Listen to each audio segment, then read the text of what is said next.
Then perfect continued tense ಅಂತಕ್ಕಂಥದ್ದನ್ನು ಇವಾಗ ನಾವು ನೋಡೋದು. ಫಾಸ್ಟ್ ಪರ್ಫೆಕ್ಟ್ ಕಂಟಿನ್ಯೂಡ್ ಟೆನ್ಸನ್ನು ಇವಾಗ ನೋಡೋಣ. ಸೊ ಮೊದಲನೇದಾಗಿ ಫಾಸ್ಟ್ ಕಂಟಿನ್ಯೂಡ್ ಟೆನ್ಸ್ ಅಂತಂದರೆ ಏನು? Are you know about the past continued tense? Are you heard my voice? ಕೇಳ್ತಾ ಇದೆನಾ? ಹಾಂ, ಓಕೆ. ಏನು ಡಿಸ್ಟರ್ಬೆನ್ಸ್ ಮಾಡೋಕ್ಕೆ ಹೋಗಬೇಡಿ. ಮ್ಯೂಟ್ ಮಾಡಿ ಶಾಂತ ರೀತಿಯಿಂದ ಕೇಳಬೇಕು. You keep the silent and then listen what I am telling you. Yes. So what is fast tense? Past tense ಅಂತಂದಾಗ ಫಾಸ್ಟ್ ಅನ್ನುವ ಹಾಗೆ ಏನಂತ ಹೇಳ್ತೀವಿ ನಾವು ಇದಕ್ಕೆ? ಫಾಸ್ಟ್ ತಂದಾಗ ಹಿಂದೆ, ಅಂದರೆ ಫಾಸ್ಟ್ ತಂದಾಗ ಹಿಂದೆ ನಡೆದಿರುವ ಕ್ರಿಯೆಯನ್ನು ಸೂಚಿಸ್ತಕ್ಕಂಥದ್ದು. ಹೌದಾ? ಕಂಟಿನ್ಯೂವಸ್ ಅಂತಕ್ಕಂಥದ್ದು ಪ್ರೋಗ್ರೆಸಿವ್ ಅಂತ ಹೇಳ್ತೀವಿ, ಪ್ರೊಸೆಸಿಂಗ್ ಅಂತ ಹೇಳ್ತೀವಿ. ಈ ಪ್ರೊಸೆಸಿಂಗನ್ನು ಹೇಳ್ತಕ್ಕಂಥದ್ದು ಅಂದರೆ ಮುಂದುವರ್ತಕ್ಕಂಥದ್ದು ಇದಾಗಿದೆ. ಇಲ್ಲಿ ಟೆನ್ಸ್ ಅಂದ ತಕ್ಷಣ ಸಮಯ ಅಥವಾ ಕಾಲ ಅಂತಕ್ಕಂಥದ್ದನ್ನು ನಾವು ಅರ್ಥೈಸ್ಕೊಳ್ತೀವಿ. ಇದು ಹಿಂದೆ ನಡೆಯುತ್ತಿರುವ ಕ್ರಿಯೆಯ ಬಗ್ಗೆ ತಿಳಿಸ್ತಾ ಹೋಗ್ತತಿ. ಹೌದಾ? What is past continued tense? It is used to express an action going on at a point of time in the past. ಏನು ಹೇಳ್ತಾ ಇದೆ? It is used to express an action going on at a point of time in the past. ಇದು ನಿರ್ದಿಷ್ಟವಾಗಿರ್ತಕ್ಕಂತಹ ಒಂದು ಭೂತಕಾಲದಲ್ಲಿ ನಡೀತಾ ಇತ್ತು, ನಡೆಯುತ್ತಲೇ ಇರುವ ಕ್ರಿಯೆಯನ್ನು ತಿಳಿಸ್ತಕ್ಕಂಥದ್ದಾಗಿದೆ. ಯಾವಾಗ? ಹಿಂದೆ ನಡೆಯುತ್ತಿರುವ ಕ್ರಿಯೆಯನ್ನು ಸೂಚಿಸ್ತಕ್ಕಂಥದ್ದು ಇದು ಫಾಸ್ಟ್ ಕಂಟಿನ್ಯೂವಸ್ ಟೆನ್ಸ್ ಅಂತ ಹೇಳ್ತೀವಿ. ಫಾಸ್ಟ್ ಕಂಟಿನ್ಯೂಡ್ ಟೆನ್ಸ್ ತಂದಾಗ ಇದು ಅಪೂರ್ಣ ಭೂತಕಾಲ ಅಂತ ಹೇಳ್ತೀವಿ ನಾವು. ಅಪೂರ್ಣ ಭೂತಕಾಲ ತಂದಾಗ ಇನ್ನೂ ಕಂಪ್ಲೀಟ್ ಆಗಿರೋದಿಲ್ಲ.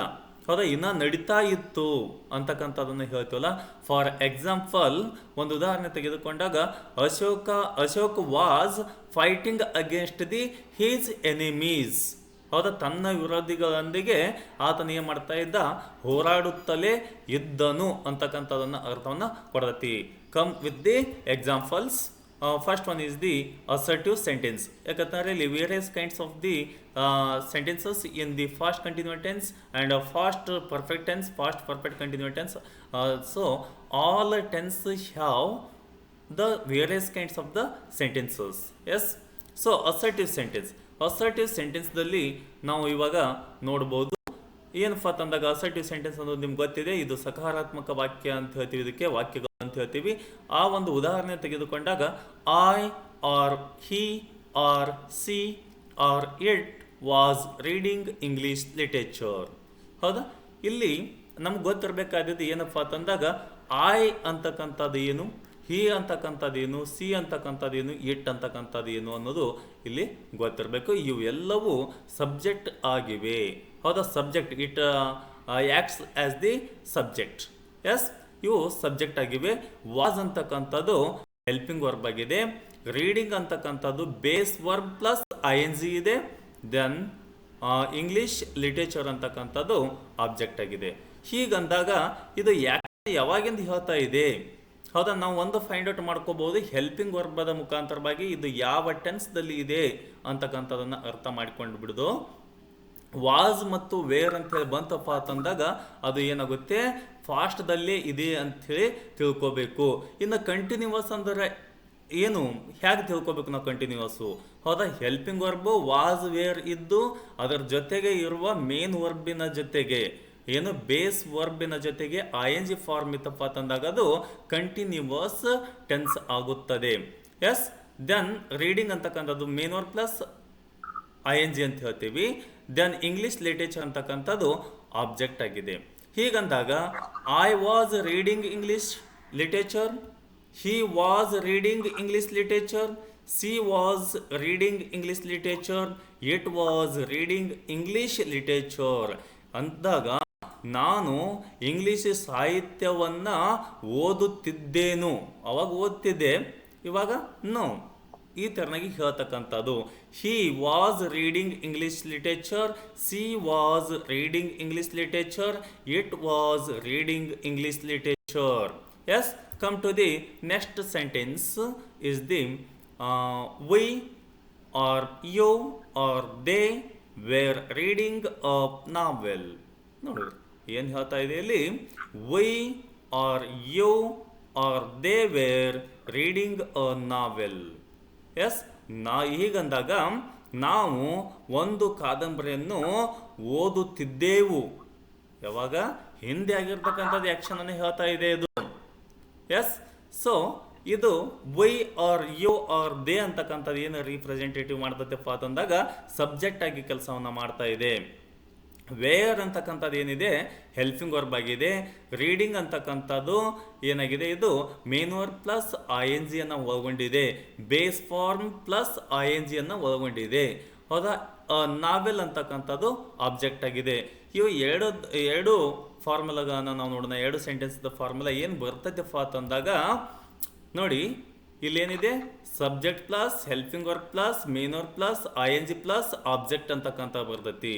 ನಿಮ್ಗೆ ಇನ್ನೊಂದು ವಿಚಾರ ಗೊತ್ತಿರಬೇಕು ಸರ್, ಮತ್ತೆ ಇಲ್ಲಿ ಹೆಲ್ಪಿಂಗ್ ವರ್ಬ್ಗಳು ಯಾವ ಬರ್ತಾವ್ರಿ ಪಾಸ್ಟ್ ಟೆನ್ಸ್ದಲ್ಲಿ ಅಂತ ಕೇಳಬಹುದು. ಇಲ್ಲಿ ವಾಸ್ ಆರ್ ವೇರ್ ಅಂತಕ್ಕಂಥ ಬರ್ತೈತಿ. ಈಗಾಗಲೇ ನಾ ಇಲ್ಲಿ ಬಳಸೀನಿ. ವಾಸನ್ನು ಯಾವಾಗ ಬಳಕೆಯನ್ನು ಮಾಡಬೇಕು ಮತ್ತು ವೇರನ್ನು ಯಾವಾಗ ಬಳಕೆ ಮಾಡಬೇಕು ಅನ್ನೋದು ಇಲ್ಲಿ ನಿಮ್ಗೆ ಒಂದೇ ಸೆಂಟೆನ್ಸಲ್ಲಿ ಗೊತ್ತಾಗ್ಬಿಡುತ್ತೆ. ಎಸ್, ಐ ಇದ್ದಾಗ ಐ ಮತ್ತು ಸಿ ಹಿ ಇಟ್ಗಳಿದ್ದಾಗ ವಾಸ್ ಅಂತಕ್ಕಂಥದ್ದು ಬರ್ತೈತಿ. ನೆಕ್ಸ್ಟ್ ವೈ ಯು ದೇ ಇದ್ದಾಗ ವೇರ್ ಅಂತಕ್ಕಂಥದ್ದು ಬರುತ್ತದೆ. Yes, so next negative sentence. Negative sentence ಅಂತಕ್ಕಂಥದ್ದು ಈಗಾಗಲೇ ನಿಮ್ಗೆ ಗೊತ್ತಿದೆ. ನೆಗೆಟಿವ್ ಸೆಂಟೆನ್ಸ್ ಅಂತಂದಾಗ ನಕಾರಾತ್ಮಕ ವಾಕ್ಯ ಅಂತ ಹೇಳ್ತೀವಿ ನಾವು. ಈ ನಕಾರಾತ್ಮಕ ವಾಕ್ಯಗಳನ್ನು ನಾವು ಏನು ಮಾಡ್ತೀವಿ, ಏನೋ ಅಂದ್ರೆ ನಾವು ನೆಗೆಟಿವ್ ಆಗಿ ಉತ್ತರವನ್ನು ಕೊಡ್ತಕ್ಕಂಥ ಸಂದರ್ಭದಲ್ಲಿ ನಾವು ಇವುಗಳನ್ನು ಬಳಸ್ತೀವಿ. ದೆನ್ ಅದಕ್ಕೆ ಒಂದು ಉದಾಹರಣೆ ತೆಗೆದುಕೊಂಡಾಗ I or he or she or it was not reading English literature. ಏನು ಹೇಳ್ತಾ ಇತ್ತು ಇಲ್ಲಿ, ಮೇಲೆ ಏನು ಪಾಸಿಟಿವ್ ಆಗಿ ಹೇಳ್ತಾ ಇತ್ತು, ಇಲ್ಲಿ ನಾವು ನೆಗೆಟಿವ್ ಆಗಿ ವಾಕ್ಯಗಳನ್ನು ತಿಳಿಸ್ಬೇಕಾಗುತ್ತೆ. I or he or she or it was not reading English literature ಅಂತ ಏನಿದೆಯಲ್ಲ ನೋಡಿ, I was not reading English literature, he was not reading English literature, she was not reading English literature, it was not reading English literature. ಈ ಥರನಾಗಿ ನಾವು ಸಪ್ರೇಟಾಗಿ ವಾಕ್ಯಗಳನ್ನು ಮಾಡ್ಕೋಬೇಕು. ಹೌದಾ? ಈಗ I was not reading English literature ಅಂತಂದಾಗ ನಾನು ಇಂಗ್ಲಿಷ್ ಸಾಹಿತ್ಯವನ್ನು ಓದುತ್ತಿದ್ದಿದ್ದಿಲ್ಲ ಅಂತಕ್ಕಂಥದ್ದನ್ನು ಹೇಳ್ತಾ ಇದೆ. ಏನು, ನಾನು ಇಂಗ್ಲಿಷ್ ಸಾಹಿತ್ಯವನ್ನು ಓದುತ್ತಿದ್ದಿದ್ದಿಲ್ಲ ಅಂತಕ್ಕಂಥದ್ದನ್ನು ಅರ್ಥವನ್ನು ಕೊಡುತ್ತದೆ ಇದು. ದೆನ್ ನೆಕ್ಸ್ಟ್ ಸೆಂಟೆನ್ಸ್ ವಾಸ್ ಆಯಿತು. ಇನ್ನು ವೇರನ್ನ ಬಳಕೆಯನ್ನು ಮಾಡಬೇಕಾದಾಗ we R you R they were not reading English literature. Yes, we R you R they were not reading English literature. Yes, ಇಲ್ಲಿ ವೈ ಯು ದೇ ಇವು ಏನು ಸಬ್ಜೆಕ್ಟ್ ಆಗಿವೆ. ವೇರ್ ಅಂತಕ್ಕಂಥದ್ದು ಹೆಲ್ಪಿಂಗ್ ವರ್ಬ್ ಆಗಿದೆ. ನಾಟ್ ಅಂತಕ್ಕಂಥದ್ದು ನೆಗೆಟಿವ್ ಅನ್ನು indicate ಮಾಡ್ತಕ್ಕಂಥದ್ದಾಗಿದೆ. Reading ಅಂತಕ್ಕಂಥದ್ದು main verb plus I N G ಇದೆ. ದೆನ್ ಇಂಗ್ಲಿಷ್ ಲಿಟರೇಚರ್ ಅಂತಕ್ಕಂಥದ್ದು ಆಬ್ಜೆಕ್ಟ್ ಆಗಿ ಕೆಲಸವನ್ನು ಮಾಡ್ತಾ ಇದೆ. ಈ ಒಂದು ನೆಗೆಟಿವ್ ಸೆಂಟೆನ್ಸಲ್ಲಿ ಭಾಳಷ್ಟು ಸಿಂಪಲ್ ಇದೆ.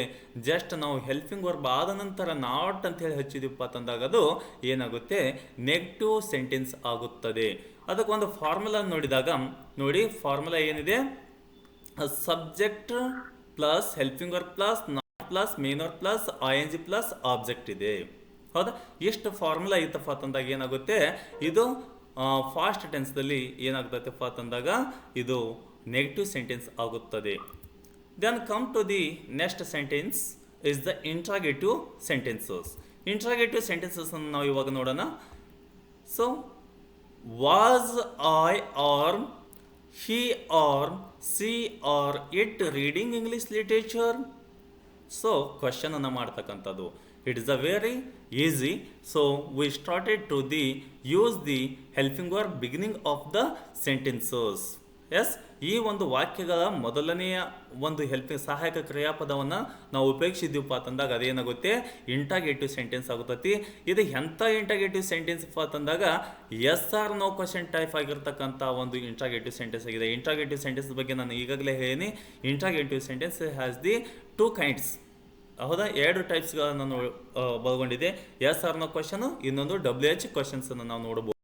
ಎಸ್, ಇಲ್ಲಿ ಬರ್ತಕ್ಕಂಥದ್ದು ಇದು ಎಸ್ ಆರ್ ನೋ ಕ್ವಶನ್ ಇದೆ. ಹೌದಾ? Was I reading English literature? Yes ಥರ ಹೇಳಬೇಕು ಅಥವಾ ಇಲ್ಲ ಅಂತರ ಹೇಳಬೇಕು. ನಾನು ಇಂಗ್ಲೀಷ್ ಸಾಹಿತ್ಯವನ್ನು ಓದುತ್ತಿದ್ದೇನೆಯೇ, ಯಾವಾಗ, ಅವಾಗ. ಹೌದಾ? Was he reading English literature, was reading English literature, was it reading English literature. ಹೌದಾ? ವಾಸ್ ಅಂತಕ್ಕಂಥದ್ದು ಹೆಲ್ಪಿಂಗ್ ವರ್ಬ್ ಆಗಿದೆ. I or he or she it ಅಂತಕ್ಕಂಥದ್ದು ಏನಾಗಿದೆ, ಸಬ್ಜೆಕ್ಟ್ ಆಗಿ ಕೆಲಸವನ್ನು ಮಾಡ್ತಾ ಇದೆ.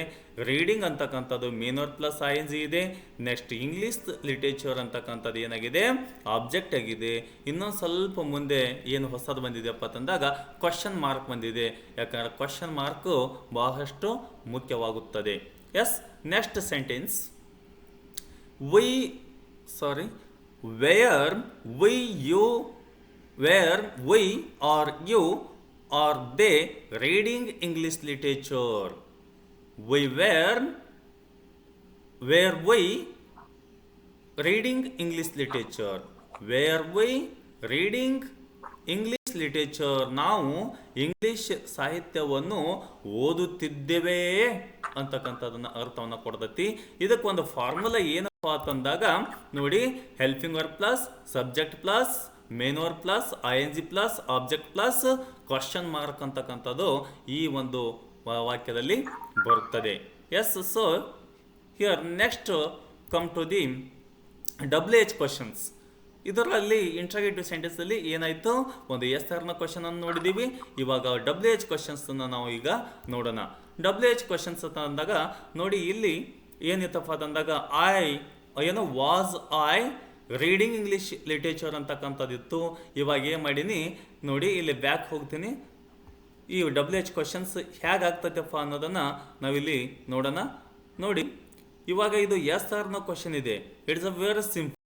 ಇಲ್ಲಿ ನಾವು ಏನು ಮಾಡಬೇಕಾಗಿದೆಯಪ್ಪ ಅಂತಂದಾಗ, ಏನನ್ನು ಓದ್ತಾ ಇದ್ದೀನಿ ಅಂತಕ್ಕಂಥದ್ದನ್ನು ಇಲ್ಲಿ ಕ್ವಶನ್ ಮಾಡಬೇಕು. ಇದು ಏನೇ ಇಂಗ್ಲೀಷ್ ಲಿಟರೇಚರನ್ನು ಇದ್ದಿದ್ದನ್ನು ನಾವು ಇಲ್ಲಿ ಅಂಡರ್ಲೈನ್ ಮಾಡಿ ಇದನ್ನು you make the WH questions ಅಂತಂದಾಗ ನಾವು ಏನು ಮಾಡಬೇಕು, ಇದನ್ನು WH ಕ್ವಶನ್ ಮಾಡಬೇಕಾದಾಗ ನಾವು ಇದನ್ನು ರಿಮೂವ್ ಮಾಡಬೇಕು. ಇಂಗ್ಲೀಷ್ ಆಬ್ಜೆಕ್ಟ್ ಇರೋದಿಲ್ಲ. ಏನು, ನಾವು WH ಕ್ವಶನ್ಸನ್ನು ಮಾಡಬೇಕಾದಾಗ ಆಬ್ಜೆಕ್ಟ್ ರಿಮೂವನ್ನು ಮಾಡಿ ನಾವು ಅದರ ಬದಲಾಗಿ WH ವರ್ಡನ್ನು ಉಪಯೋಗಿಸ್ಕೊಂಡು ನಾವು ಏನು ಮಾಡಬೇಕು, WH ಕ್ವಶನ್ಸನ್ನು ನಾವು ಮಾಡಬೇಕು. ಇವಾಗ what was I or he or she or it reading. ಹೌದಾ? What was reading. ಹೌದಾ? What was I reading, what was he reading, what was she reading, what was it reading ಅಂತಕ್ಕಂಥದ್ದನ್ನು ಇಲ್ಲಿ ನಾವು ನೋಡ್ಬೋದು. ಅವನು ಏನು ಓದುತ್ತಿದ್ದನು, ನಾನು ಏನು ಓದುತ್ತಿದ್ದೇನೆ ತಿದ್ನಿ, ದೆನ್ ಅದು ಏನು ಓದುತ್ತಿತ್ತು. ಹೌದಾ? ಅವನು ಏನು ಓದುತ್ತಿದ್ದನು ಅಂತಕ್ಕಂಥದ್ದನ್ನು ಇಲ್ಲಿ ಕ್ವಶನನ್ನು ಮಾಡ್ತೈತಿ. ಏನು ಅಂತಂದಾಗ what was I reading, I was reading English literature. Answer ಏನು ಬಂತ್ರಿ, ಫುಲ್ ಸೆಂಟೆನ್ಸ್ದಲ್ಲಿ ಆನ್ಸರ್ ಬಂತು. Yes, okay. Next come to the under one sentence. So what were we R you R they reading. ನೋಡಿರಿ ಏನಿದೆ ಇಲ್ಲಿ, ವಾಟ್ ವೇರ್ ನಾವು ಏನು ಓದುತ್ತಿದ್ದೆವು, ನೀವು ಏನು ಓದುತ್ತಿದ್ದಿರಿ. ಹೌದಾ? ಅವರು ಏನು ಓದುತ್ತಿದ್ದರು ಅಂತಕ್ಕಂಥದ್ದನ್ನು ನಾವು ಇಲ್ಲಿ ಮಾಡ್ಬೋದು, ನೋಡ್ಬೋದು. ಹೌದಾ? ಈ ಥರನಾಗಿ ನಾವು ಹೇಳ್ಬೋದು. ಇಲ್ಲಿ ಈಗ ಇದು ಮಾಡಿದಾಗ ಏನಂತ ಹೇಳ್ಬೋದು, ಇದಕ್ಕೊಂದು ಫಾರ್ಮುಲಾ ಇದೆ. ಫಾರ್ಮುಲಾ ಏನು ಬರ್ತೈತಪ್ಪ ಅಂತಂದಾಗ ನೋಡಿ, ಫಾರ್ಮುಲಾನ ನೋಡಿ, WH plus helping verb plus subject plus main verb plus ING plus question mark ಇರಬೇಕು. ಅಲ್ಲಿ ಏನು ಬತ್ರಿ, ಏನು ಕೊನೆಗೆ ಆಬ್ಜೆಕ್ಟ್ ಇತ್ತು. ಇವಾಗ ಆಬ್ಜೆಕ್ಟ್ ಹೋಯ್ತು, ಆಬ್ಜೆಕ್ಟ್ ಅನ್ನು ತೆಗೆದು ನಾವು ಏನು ಮಾಡಿದ್ದೀವಿ, ಇಲ್ಲಿ ಕ್ವಶನ್ ಅನ್ನು ಮಾಡಿವಿ. ಅದರ ಬದಲಾಗಿ ಬಿಗಿನಿಂಗ್ದಲ್ಲಿ ನಾವು WH ವರ್ಡನ್ನು ಉಪಯೋಗಿಸ್ಕೊಂಡು ನಾವು ಏನು ಮಾಡಿವಿ, WH ಕ್ವಶನ್ ಅನ್ನು ಮಾಡಿವಿ. Next come to the next tense. So past continuous tense is the completed. Next come to the past perfect tense. Perfect ಅಂತಕ್ಕಂಥದ್ದು ಏನು, already an action completed in the when in the past. ಹೌದಾ? ಅಲ್ಲಿ ಒಂದು ಕ್ರಿಯೆಯು ಕಂಪ್ಲೀಟಾಗಿ ಪೂರ್ಣವಾಗಿ ಮುಗಿದು ಹೋಗಿರತಕ್ಕಂತಹ ಕ್ರಿಯೆಯನ್ನು ವ್ಯಕ್ತಪಡಿಸ್ತಕ್ಕಂಥದಕ್ಕೆ ನಾವು ಫಾಸ್ಟ್ ಪರ್ಫೆಕ್ಟ್ ಟೆನ್ಸ್ ಅಂತ ಹೇಳ್ತೀವಿ. ಫಾಸ್ಟ್ ಪರ್ಫೆಕ್ಟ್ ಟೆನ್ಸ್ ಅಂತಂದಾಗ ಪೂರ್ಣ ಭೂತಕಾಲ ಅಂತ ಹೇಳ್ತೀವಿ ನಾವು. ಪೂರ್ಣ ಭೂತಕಾಲ ಎಂದರೇನು ಅಂತಕ್ಕಂಥದ್ದು ನೋಡೋಣ. Past perfect is used to express an action completed in the distant past before another action took place. ಹೀಗಂದಾಗ ಅದೇ ಒಂದು ಹಿಂದೆ ಅದೇ ಒಂದು ಏನು ಕ್ರಿಯೆಯು ಹಾಗೆ ನಡೀತಾ ಅವಾಗೆ ಅದು ಕೆಲಸ ಮುಗಿದಿತ್ತಪ್ಪ ಅಂತಂದಾಗ ಭೂತಕಾಲದಲ್ಲೇ ಪ್ರಾರಂಭವಾಗಿ ಭೂತಕಾಲದಲ್ಲೇ ಏನು ಒಂದು ಕ್ರಿಯೆ ಮುಗಿದಿತ್ತಪ್ಪ ಅಂತಂದಾಗ ಅದಕ್ಕೆ ಪೂರ್ಣ ಭೂತಕಾಲ ಅಂತ ಹೇಳ್ತೀವಿ. ಆ ಪೂರ್ಣ ಭೂತಕಾಲಕ್ಕೆ ಸಂಬಂಧಪಟ್ಟಿರ್ತಕ್ಕಂತಹ ಏನು ನಾವು ವಾಕ್ಯಗಳನ್ನು ನೋಡೋಣ. ಅದರ ಒಳಗಡೆ ಕಡುವ ಏನಾಗಿದೆ, ಅಸರ್ಟಿವ್ ಸೆಂಟೆನ್ಸ್ ಇದೆ, ನೆಗೆಟಿವ್ ಸೆಂಟೆನ್ಸ್ ಇದೆ, ಇಂಟ್ರಾಗೇಟಿವ್ ಸೆಂಟೆನ್ಸು ಇತ್ಯಾದಿಗಳನ್ನು ನಾವು ನೋಡ್ಬೋದು. ಅಸರ್ಟಿವ್ ಸೆಂಟೆನ್ಸನ್ನು ಮೊದಲೇದಾಗಿ ನೋಡೋಣ. ಏನು ಹೇಳ್ತಾ ಇದೆಯಪ್ಪ ಅಂತಂದಾಗ I or we R you or he or she or it or they had eaten eggs. ಇಲ್ಲಿ ನಾನು ಒಂದೇ ಸೆಂಟೆನ್ಸಲ್ಲಿ ಇದು ಏನು ಎಕ್ಸಾಂಪಲನ್ನು ಕೊಟ್ಟು ಮುಗಿಸ್ಬಿಟ್ಟು ನಾನು ಇಲ್ಲಿ ನೋಡಿ, I had eaten eggs, we had eaten eggs, you had eaten eggs, he had eaten eggs, she had eaten eggs, it had eaten eggs, they had eaten eggs. Yes, ಅರ್ಥ ಆಗಿದೆ. ಇಲ್ಲಿ ಹೀಗಂದಾಗ ಪರ್ಫೆಕ್ಟಾಗಿ ಹೇಳ್ತಾ ಇದೆ. ಅವನು ತಿಂದಿದ್ದನು ಏನು ಎಗ್ಸ್ ಮೊಟ್ಟೆಗಳನ್ನು ನಾನು ತಿಂದಿದ್ದೇನು ಅಂತಕ್ಕಂಥದನ್ನು ಅರ್ಥವನ್ನು ಕೊಡ್ತೈತಿ. ವೈ ಹ್ಯಾಡ್ ಈಟನ್ ಎಗ್ಸ್, ನಾವು ಮೊಟ್ಟೆಗಳನ್ನು ತಿಂದಿದ್ದೆವು. ಹೌದಾ, ತಿಂದಿದ್ದೆವು ಪರ್ಫೆಕ್ಟಾಗಿ ಹೇಳ್ತಾ ಇದೆ. ಇಲ್ಲಿ ಆ್ಯಕ್ಷನ್ ಏನೂ ಇಲ್ಲ, ಕ್ರಿಯೆ ಇನ್ನೂ ನಡೀತಾ ಇಲ್ಲ, ಕಂಪ್ಲೀಟ್ ಆಗಿರ್ತಕ್ಕಂಥ ಆ್ಯಕ್ಷನ್ ಬಗ್ಗೆ ಹೇಳ್ತಾ ಇದೆ. ನೋಡಿ, I we you he she it they ಅಂತಕ್ಕಂಥದ್ದು ಏನಿದೆನೋ ಇಲ್ಲಿಯ ತನಕನೂ ಇವು ಏನಾಗಿವೆ, ಸಬ್ಜೆಕ್ಟ್ ಆಗಿ ಕೆಲಸವನ್ನು ಮಾಡ್ತಾ ಇದ್ದಾವೆ. ಇವು ಸಬ್ಜೆಕ್ಟ್ಗಳು. ಹೌದಾ. ನೆಕ್ಸ್ಟು ಹ್ಯಾಡ್ ಅಂತಕ್ಕಂಥದ್ದು ಹೆಲ್ಪಿಂಗ್ ವರ್ಬ್ ಆಗಿದೆ. ಈಟನ್ ಅಂತಕ್ಕಂಥದ್ದು ಮೇನ್ ವರ್ಬ್ ಥರ್ಡ್ ಆಗಿದೆ. ಎಗ್ಸ್ ಅಂತಕ್ಕಂಥದ್ದು ಏನಾಗಿದೆಪ್ಪ ತಂದಾಗ ಆಬ್ಜೆಕ್ಟ್ ಆಗಿ ಕೆಲಸವನ್ನು ಮಾಡ್ತಾ ಇದೆ. ನೆಕ್ಸ್ಟ್ ಕಮ್ ಟು ದಿ ಇದಕ್ಕೆ ಒಂದು ಫಾರ್ಮುಲಾ ಏನಿದೆಯಪ್ಪ ತಂದಾಗ subject plus helping verb plus main verb third plus object ಅಂತಕ್ಕಂಥದ್ದು ಇದು ಏನಾಗಿದೆ, ಅಸರ್ಟಿವ್ ಸೆಂಟೆನ್ಸ್ದಲ್ಲಿ ಈ ಫಾರ್ಮುಲಾ ಆಗಿದೆ.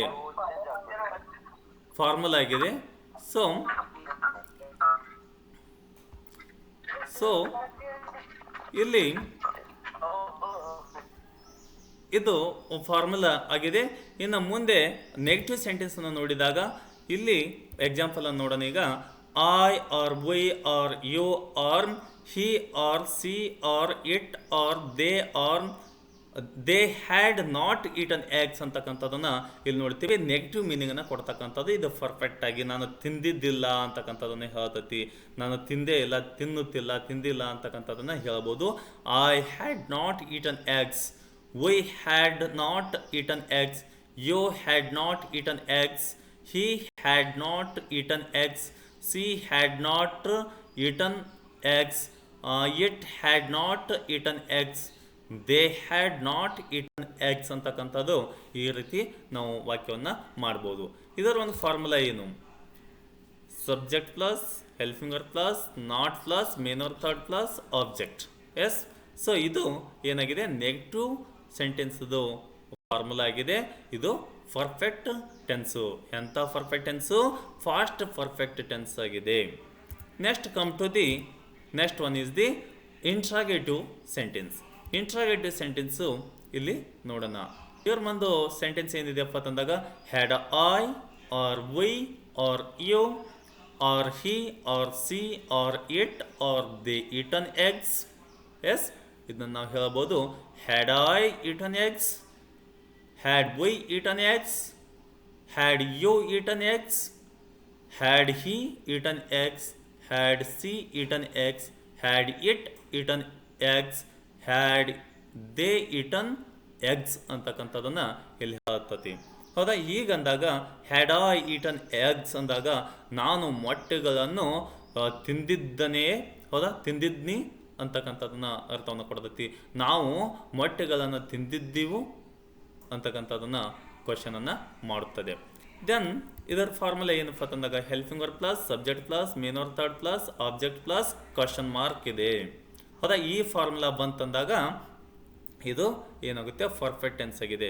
ಇಲ್ಲಿ ಇನ್ನೊಂದು ವಿಚಾರ ನಿಮ್ಗೆ ಗೊತ್ತಿರಬೇಕು, ಏನಪ್ಪ ಅಂತಂದಾಗ ಹೆಲ್ಪಿಂಗ್ ವರ್ಬು ಇಲ್ಲಿ ಒಂದೇ ಬರ್ತೈತಿ, ಹ್ಯಾಡ್ ಅಂತಕ್ಕಂಥದ್ದು. ಪರ್ಫೆಕ್ಟ್ ಟೆನ್ಸ್ದಲ್ಲಿ ಹ್ಯಾಡ್ ಅಂತಕ್ಕಂಥದ್ದು ಅಷ್ಟೇ ಬರ್ತೈತಿ. Yes, okay. Next come to the negative interrogative sentences. Negative interrogative sentences ಅನ್ನು ಮಾಡಬೇಕಾದಾಗ it's a very simple to make the negative interrogative sentences in the past perfect tense. ಹೌದಾ, ಫಾಸ್ಟ್ ಪರ್ಫೆಕ್ಟ್ ಟೆನ್ಸ್ದಲ್ಲಿ ನಾವು ಭಾಳಷ್ಟು ಈಸಿಯಾಗಿ ನಾವು ಮಾಡ್ಬೋದು. ಹೌದಾ, ಯಾವ ರೀತಿಯಪ್ಪ ಅಂತಂದಾಗ we can use the helping verb with the not.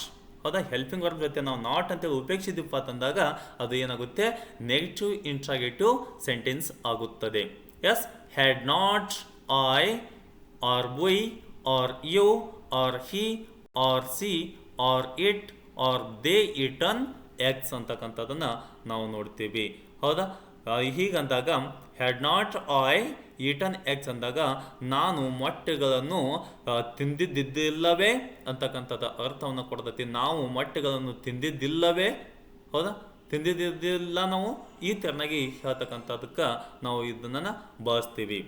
S, ಇದರ ಒಂದು ಫಾರ್ಮುಲಾ ಏನಪ್ಪ ಅಂತಂದಾಗ helping verb plus not plus subject plus main verb third plus object plus question ಮಾರ್ಕನ್ನು ನಾವಿಲ್ಲಿ ನೋಡ್ತೀವಿ. Next come to the next tense is the past perfect continuous tense. ಫಾಸ್ಟ್ ಅಂದಾಗ ಏನು, ಭೂತಕಾಲ. ಹೌದಾ, ಭೂತಕಾಲ ಅಂದಾಗ ನಿನ್ನೆ ಅಂದ್ರೆ ಹಿಂದೆ ಮುಗಿದಿರ್ತಕ್ಕಂಥದ್ದನ್ನು ತಿಳಿಸ್ತಕ್ಕಂಥದ್ದು.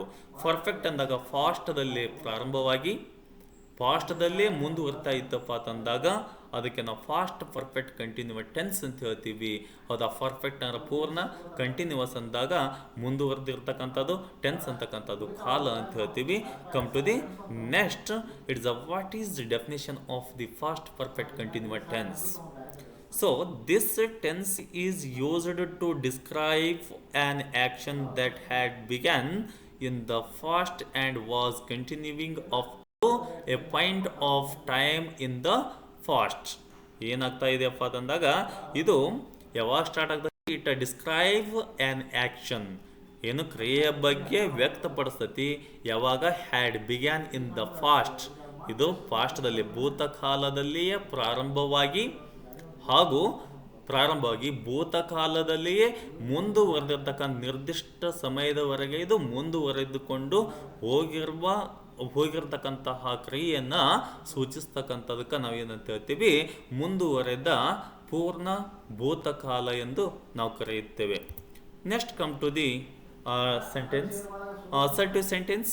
ಅಸರ್ಟಿವ್ ಸೆಂಟೆನ್ಸಲ್ಲಿ ನಾವು ನೋಡೋಣ ಈಗ I or we or you or he or she or it or they had been eating eggs. ಹೌದಾ, ನೋಡಿ ಏನು ಹೇಳ್ತಾ ಇದೆಯಪ್ಪ ಅಂತಂದಾಗ I had been eating eggs, ನಾನು ಮೊಟ್ಟೆಗಳನ್ನು ತಿನ್ನುತ್ತಲೇ ಇದ್ದೇನು ಅಂತಕ್ಕಂಥದ್ದನ್ನು ಹೇಳ್ತತಿ. ಈಗಿಲ್ಲ, ಅವಾಗಿದ್ದೆ. ಏನು, I had been eating eggs, ನಾನು ಅದೇನು ಮೊಟ್ಟೆಗಳನ್ನು ತಿನ್ನುತ್ತಲೇ ಇದ್ದೇನು, ಇದ್ನನು ಅಂತಕ್ಕಂಥದ್ದನ್ನು ಹೇಳ್ತತಿ. We had been eating eggs, you had been eating eggs, he had been eating eggs, she had been eating eggs, it had been eating eggs, they had been eating eggs ಅಂತಕ್ಕಂಥದ್ದನ್ನು ಇಲ್ಲಿ ನಾವು ನೋಡ್ತೀವಿ. ಈ ಥರನಾಗಿ ಇದರ ಒಂದು ಫಾರ್ಮುಲಾ ಏನಿದೆ ಅನ್ನೋಣ ನೋಡೋಣ. ನೋಡಿ, you see subject plus helping verb plus been plus main verb plus ING plus object. ಹೌದಾ, ಇದು ಫಾರ್ಮುಲಾ, ಇದು ಇರಲೇಬೇಕು. Yes, okay. Next come to the negative sentences. So negative sentence is the I or we or you or he or she or it or they had not been eating eggs. Negative ಮೀನಿಂಗನ್ನು ಹೇಳ್ತಕ್ಕಂಥದ್ದು ಇದಾಗಿದೆ. I had not been eating eggs, ನಾನು ಮೊಟ್ಟೆಗಳನ್ನು ತಿನ್ನುತ್ತಲೇ ಇರಲಿಲ್ಲ ಅಂತಕ್ಕಂಥದ್ದನ್ನು ಹೇಳ್ತತಿ. ಹೌದಾ, we had not been eating eggs, you had not been eating eggs, he had not been eating eggs, she had not been eating eggs, it had not been eating eggs, they had not been eating eggs ಅಂತಕ್ಕಂಥದ್ದು. ಈ ಥರನಾಗಿ ಸಾಕಷ್ಟು ನಾವು ಡಿಫ್ರೆಂಟಾಗಿ ವರ್ಬ್ಗಳನ್ನು ತೆಗೆದುಕೊಂಡು ಮಾಡ್ಬೋದು. ಯಾಕಂತಂದ್ರೆ ಇಲ್ಲಿ ಈಟಿಂಗ್ ಅಂತ ಹೇಳಿ ಅದನ್ನೇ ಒಂದೇ ತೊಗೊಂಡು ಅಂತೇಳಿ ಇದು ಮಾಡಬಾರ್ದು. ಅದರ ಪರ್ಯಾಯವಾಗಿ ನಾವು ಮತ್ತೊಂದು ಎಕ್ಸಾಂಪಲ್ ಅಂತ ತಗೋಬೋದು. For example, I had not been teaching English. ಈ ಥರನಾಗಿ ನಾವು ಹೇಳ್ಬೋದು. ಹೌದಾ, I had not been watching T V. ಸಾಕಷ್ಟು ನಾವು ಉದಾಹರಣೆಗಳನ್ನು ತೆಗೆದುಕೊಂಡು ನಾವು ಇದನ್ನ ವಾಕ್ಯಗಳನ್ನು ಮಾಡಬಹುದು. ಎಸ್, ನೆಕ್ಸ್ಟ್ ಇದರ ಫಾರ್ಮುಲಾ ಏನಾಗಿದೆ? What it has the formula of this negative sentence: subject plus helping verb plus not plus been plus main verb plus ING plus object. Yes, next come to the interrogative sentence. Interrogative sentence ಏನು ಹೇಳ್ತತಿ? ಹೌದಾ, interrogative sentence ಅಂತಂದ್ರೆ question ಅನ್ನು ಮಾಡ್ತಕ್ಕಂಥದ್ದು. ಹೌದಾ, ಅದಕ್ಕೊಂದು ಉದಾಹರಣೆ ತೆಗೆದುಕೊಂಡಾಗ, for example, had I or we or you or he or she or it or they been eating eggs ಅಂತಕ್ಕಂಥದ್ದನ್ನು ಇಲ್ಲಿ ನಾವು ನೋಡಬಹುದು. Had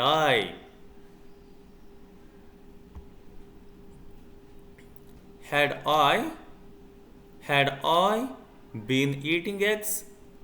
Had we been eating eggs? Had we been eating eggs? Had you been eating eggs? Had he been eating eggs? Had she been eating eggs? Had it been eating eggs? Had they been eating eggs ಅಂತಕ್ಕಂಥದ್ದನ್ನು ನಾವಿಲ್ಲಿ ನೋಡಬಹುದು. Yes, had I been eating eggs, ನಾನು ಮೊಟ್ಟೆಗಳನ್ನು ತಿನ್ನುತ್ತಲೇ ಇದ್ದೇನೆಯೇನು ಅಂತಕ್ಕಂಥದ್ದನ್ನು ಇಲ್ಲಿ ಹೇಳುತ್ತದೆ. S, ಇವಾಗ ಇದರ ಫಾರ್ಮುಲಾ ಏನಾಗಿದೆ ಅನ್ನೋದನ್ನು ಇವಾಗ ನಾವು ನೋಡೋಣ. ಇಲ್ಲಿ helping verb plus subject plus been plus main verb plus ING plus object plus question ಮಾರ್ಕನ್ನು ನಾವು ನೋಡ್ತೀವಿ. ಇನ್ನು ನೆಗೆಟಿವ್ ಇಂಟ್ರಾಗೇಟಿವ್ ಅನ್ನೋ ಸೆಂಟೆನ್ಸನ್ನು ಮಾಡಬೇಕಾದಾಗ ಇಟ್ಸ್ ಅ ವೆರಿ ಸಿಂಪಲ್. ನೋಡಿ, had not I or we or you or he or she or it or they been eating eggs ಅಂತಕ್ಕಂಥದ್ದನ್ನು ನಾವು ನೋಡಬಹುದು. ಎಸ್, ಇಲ್ಲಿ ಕೂಡ ಏನಿದೆ? Had with the not. Yes, ಈ ಹೆಲ್ಪಿಂಗ್ ವರ್ಬ್ ಜೊತೆಗೆ ನಾಟ್ ಇದೆ. I V you he she it they ಅಂತಕ್ಕಂಥದ್ದು ಏನಾಗಿಪ್ಪ ಅಂತಂದಾಗ ಸಬ್ಜೆಕ್ಟ್ ಆಗಿವೆ. ಬೀನ್ ಆಗಿದೆ. ಮೇನ್ ವರ್ಬ್ ಪ್ಲಸ್ ING ಇದೆ, ಯಾವುದು? ಈಟಿಂಗು. ದೆನ್ ಎಗ್ಸ್ ಅಂತಕ್ಕಂಥದ್ದು ಆಬ್ಜೆಕ್ಟ್ ಆಗಿದೆ. Then question mark. ಇದು ಇಷ್ಟಿದ್ದಾಗ ಏನಾಗುತ್ತೆ?